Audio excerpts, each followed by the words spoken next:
Welcome to this episode of Hear It From a Huskie. I'm Dr. Laurie Fiorenza, and today I am joined by mentor study teacher Mix Marens. Welcome, Marens. Thank you so much for having me. How are you doing today? I am well. Thank you so much for joining me.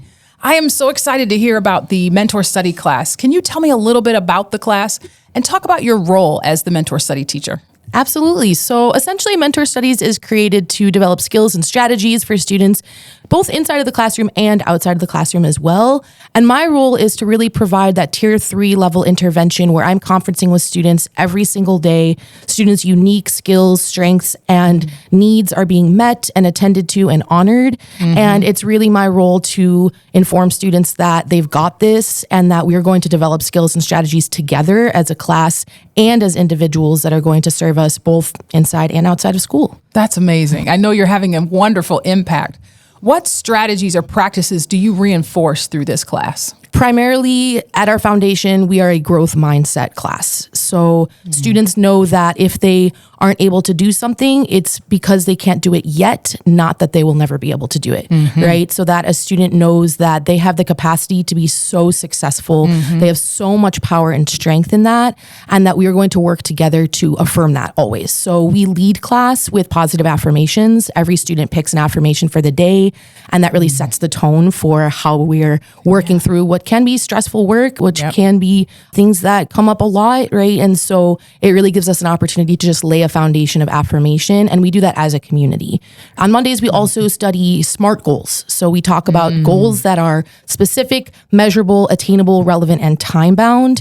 So for a student who wants to get an A in science, we talk about, okay, so what does that actually look like, right? So studying for 20 minutes a night, every single night for 2 weeks, emailing teachers at least 3 times a week, and right, setting out those really explicit, specific goals so that things do feel achievable for students. And then throughout the week, we are checking in on how those goals are going. We use a lot of student feedback. So every week, students are providing feedback on, is there a need that's not being met? Is there something else they need from the class? And they really have an opportunity to reflect on how things have gone. So on Fridays, we do self-reflection piece. Students count their wins for the week, which is so important. It's so important for students to count their wins, whether those wins are seemingly small, whether they feel really big, but just pausing and taking stock in the fact that we are doing really good work. We are working really, really hard here. So always celebrating students, always letting students know that they have such a positive impact on those around them and that they are capable of great success. And how do you think that this strategy sets students up for long-term success? So I actually do a lot of research with the Yale Center for Emotional Intelligence, and they talk a lot about how a positive sense of self-efficacy and social emotional awareness breeds long-term success academically as well, that it's inextricable to look at how social emotional and executive functioning skills and self-affirmation then lead students to feel more successful. And so much research shows that the more we're affirming ourselves and saying, I can do this, the better we do. Yeah, that makes so much sense. What are some key benefits that you've observed in students who've been participating in the mentor study program? Can I tell a story? Yeah, absolutely. Excellent. All right. I love this story. I wish the student was here to tell it. But so during conferences, I was conferencing with the students' parents, and they had informed me that there was a moment where the student's younger brother had gotten upset about something. And the student had turned to them and said, "Don't worry, you matter." Aww. And their parents had said that came right out of mentor studies. Oh, wow. And I have this student this semester just watching them continue to grow, right? And that's just sort of a microcosm of the fact that they brought what was happening in our classroom, that students matter, that their voices matter, they deserve to take up space.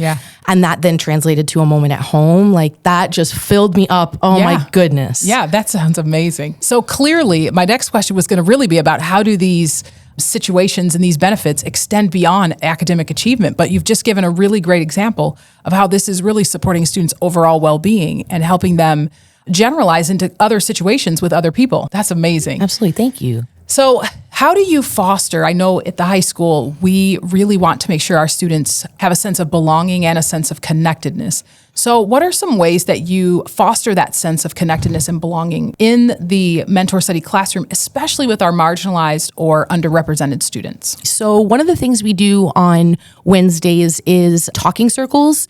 So this comes from the Institute of Restorative Practices, and the Institute of Restorative Practices talks a lot about First Nations pedagogy, which suggests that talking circles bring about that sense of connection, that sense of belonging, and that every single student has the opportunity to share their story, share their voice. So, for example, one of the questions might have been, I feel proud of myself when, and students fill in the blanks and have an opportunity, right, to engage with a growth mindset and also share with each other, and students being able to hear, that really resonates with me, or that's not something I've thought about before. And this happens weekly so that students always know I deserve to take up that space. I have that opportunity to take up that space. Yeah. And there's incredible work that comes out of First Nations pedagogy. So I'm feeling very just grateful that I've had the opportunity to engage with the work. Yeah. It's something I have a lot of experience with, and bringing it here has been amazing. And it's happening in schools all over the place. So it really is quite a staple of our course. Yeah. The other thing we talk a lot about is how personal success is and how personal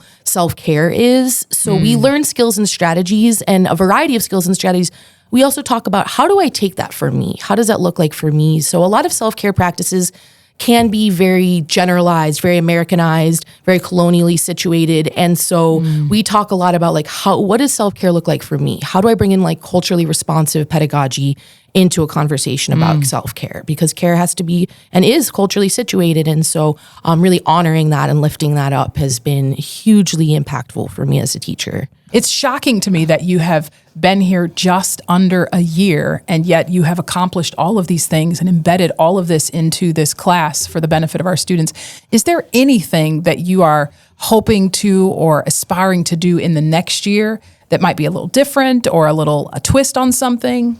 Definitely. So I think really that conferencing piece with students, that's something I want to keep doing, just because it's such a unique opportunity to get to conference with every single student every single day and really establish for that student, you as an individual student, you matter. You get to take up space in my time. Like I want to spend this with you, talking with your success. And so I think that carrying that forward and really continuing those individual connections, I think as well with the SMART goal implementation, I would love to be in more communication with students, teachers, so that I could send out every week what their SMART goal was for mentor studies, so that they could apply that outside of mentor studies. That makes total sense. Well, good luck. I hope that comes to fruition. And thank you so much for joining me today. Of course. Thank you so much for having me. Thank you for listening to this episode of Hear It from a Huskie. Stay tuned for more from our Huskie faculty making an impact.